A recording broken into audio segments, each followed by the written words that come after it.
ایک بحری جہاز میں کافی بوجھ تھا۔ سفر کے دوران طوفان کی وجہ سے ہچکولے کھانے لگا۔ جہاز ڈوبنے کے قریب تھا، لہٰذا اس کے کیپٹن نے تجویز پیش کی کہ جہاز پر بوجھ ہلکا کرنے اور زندہ رہنے کے لیے کچھ سامان کو سمندر میں پھینک دیا جائے۔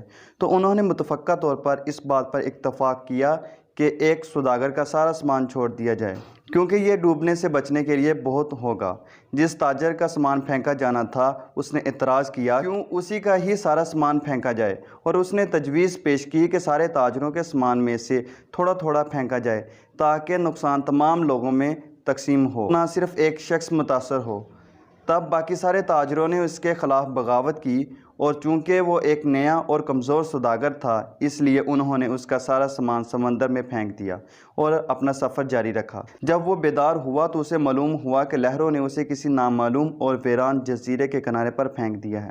سوداگر بہت مشکل سے اٹھا اور سانس لیا، یہاں تک کہ وہ گھٹنوں کے بل گر گیا اور خدا سے مدد کی درخواست کی اور کہا کہ وہ اسے اس تکلیف دہ صورتحال سے بچائے۔ کئی دن گزرے۔ اس دوران تاجر نے درختوں کے پتے، پھل اور خرگوش کا شکار کر کے گزارا اور پانی قریبی ندی سے پیتا، اور رات کی سردی اور دن کی گرمی سے اپنے آپ کو بچانے کے لیے درخت کی لکڑی سے بنی ایک جھونپڑی میں سوتا۔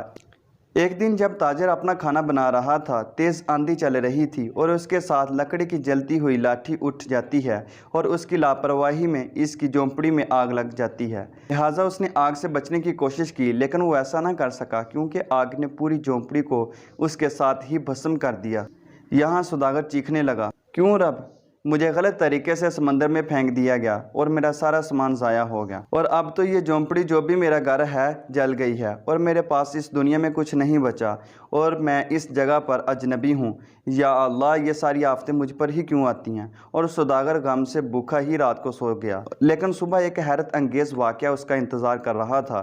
جب اسے جزیرے کے قریب پہنچنے والا ایک جہاز ملا، اسے بچانے کے لیے ایک چھوٹی سی کشتی سے اتر رہا تھا، اور جب سوداگر جہاز پر سوار ہوا تو خوشی کی شدت سے یقین نہیں کر پا رہا تھا، اور اس نے ان سے پوچھا انہوں نے اسے کیسے ڈھونڈا اور اس کا ٹھکانہ کیسے جانا۔ انہوں نے اس کا جواب دیا کہ ہم نے دھواں دیکھا، لہٰذا ہمیں معلوم ہوا کہ کوئی شخص مدد کے لیے پکار رہا ہے، لہٰذا ہم دیکھنے آئے۔ اس نے ان کو اپنی کہانی سنائی کہ کس طرح اسے ناجائز طریقے سے سوداگروں کے جہاز سے پھینک دیا گیا، اور انہوں نے بتایا کہ سوداگروں کا جہاز منزل تک پہنچا ہی نہیں، ڈاکوؤں نے ان پر چھاپا مارا اور سب کچھ لوٹ لیا اور لوگوں کو مار ڈالا۔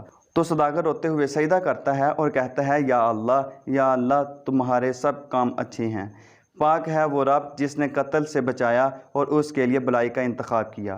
اگر آپ کے حالات بگڑ جاتے ہیں تو خوف زدہ نہ ہوں، بس اتنا بھروسہ کریں کہ اللہ ہر چیز میں حکمت رکھتا۔ جان لو کہ خدا آپ کے اموال کا انتظار کر رہا ہے اور آپ کو بچانے کی کوشش کر رہا ہے۔ جو کرتا ہے اللہ کرتا ہے، اور جو کرتا ہے بہترین کرتا ہے۔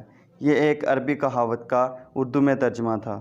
اگر ویڈیو اچھی لگے تو لائک کے بٹن کو پریس کر دیں، اور مزید اچھی اور اخلاقی سبق آموز ویڈیوز دیکھنے کے لیے ہمارے چینل کو ضرور سبسکرائب کیجیے گا۔ ملتے ہیں نیکسٹ ویڈیو میں، تب تک کے لیے اللہ حافظ۔